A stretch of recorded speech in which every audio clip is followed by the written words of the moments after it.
বিশ্ব কি তবে এক দীর্ঘস্থায়ী যুদ্ধের দিকে এগিয়ে যাচ্ছে? যে শান্তি চুক্তির আশায় বুক বেঁধেছিল বিশ্ববাসী, তা কি এখন কেবলই একটি ধূসর মরীচিকা? গত ২৮ ফেব্রুয়ারি থেকে শুরু হওয়া ইরান যুক্তরাষ্ট্র ইসরায়েল যুদ্ধ আজ এক সন্ধিক্ষণে দাঁড়িয়ে। কিন্তু প্রশ্ন হল, শান্তির পথে বাধা কে? তেহরানের সদিচ্ছা সত্ত্বেও কেন ট্রাম্প প্রশাসনের অনৈতিক আবদারে বারবার ভেস্তে যাচ্ছে আলোচনা? টানা ৪০ দিন রক্তক্ষয়ী যুদ্ধের পর গত ৮ই এপ্রিল একটি ১৪ দিনের যুদ্ধবিরতি ঘোষণা করা হয়েছিল। লক্ষ্য ছিল পাকিস্তানের ইসলামাবাদে বসে একটি স্থায়ী শান্তি চুক্তিতে পৌঁছানো। কিন্তু ২১ ঘন্টার ম্যারাথন বৈঠকেও মেলেনি কোনো সমাধান।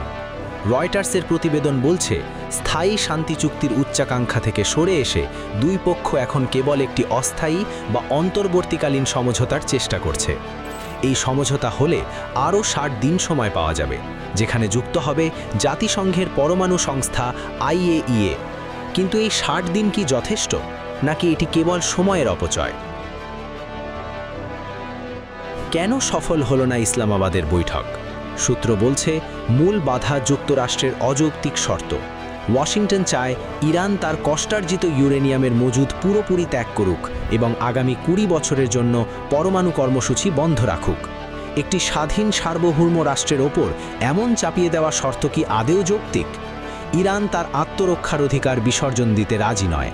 তারা ৩ থেকে ৫ বছরের জন্য কর্মসূচি স্থগিত করতে রাজি হলেও ইউরেনিয়ামের মজুদ হাতছাড়া করতে নারাজ।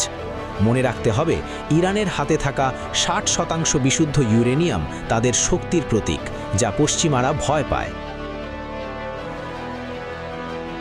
এই যুদ্ধের প্রভাব কেবল মধ্যপ্রাচ্যে সীমাবদ্ধ নেই। ইরানের অবরোধের কারণে হরমুজ প্রণালী দিয়ে প্রতিদিন ১২০টি জাহাজের বদলে এখন চলছে মাত্র ১০-১২টি। জলমাইন আর যুদ্ধের আশঙ্কায় থমকে গেছে আন্তর্জাতিক বাণিজ্য। ইসলামাবাদের বৈঠকে ইরান একটি গঠনমূলক প্রস্তাব দিয়েছিল। যদি যুক্তরাষ্ট্র ইরানের ওপর থেকে অন্যায় নিষেধাজ্ঞা তুলে নেয় এবং জব্দ করা অর্থ ফেরত দেয়, তবেই মুক্ত হবে হরমুজ। কিন্তু ট্রাম্প প্রশাসন শান্তির চেয়ে পেশি শক্তি প্রদর্শনেই বেশি আগ্রহী। তাদের একগুঁয়েমির কারণেই বিশ্বজুড়ে বাড়ছে জ্বালানি তেলের দাম, যার মাশুল দিচ্ছে সাধারণ মানুষ। দিনের শেষে এটি পরিষ্কার যে ইরান আলোচনার টেবিলে নমনীয়তা দেখালেও যুক্তরাষ্ট্র এবং তাদের মিত্র ইসরায়েল শান্তির পথে হাঁটতে নারাজ। তারা চায় ইরানকে সম্পূর্ণ কোণঠাসা করতে। একটি অন্তর্বর্তীকালীন চুক্তি হয়তো সাময়িক স্বস্তি দেবে, কিন্তু ট্রাম্প প্রশাসনের এই অনৈতিক আধিপত্যবাদী মানসিকতা বজায় থাকলে স্থায়ী শান্তি সুদূর পরাহত। ইরান কি পারবে তার সার্বভৌমত্ব রক্ষা করে এই সংকট থেকে বেরিয়ে আসতে, নাকি পশ্চিমাদের ষড়যন্ত্রে আরও উত্তপ্ত হবে মধ্যপ্রাচ্য? আপনাদের কি মনে হয়, ট্রাম্প প্রশাসনের এই অবাস্তব শর্ত কি আন্তর্জাতিক আইনের পরিপন্থী নয়?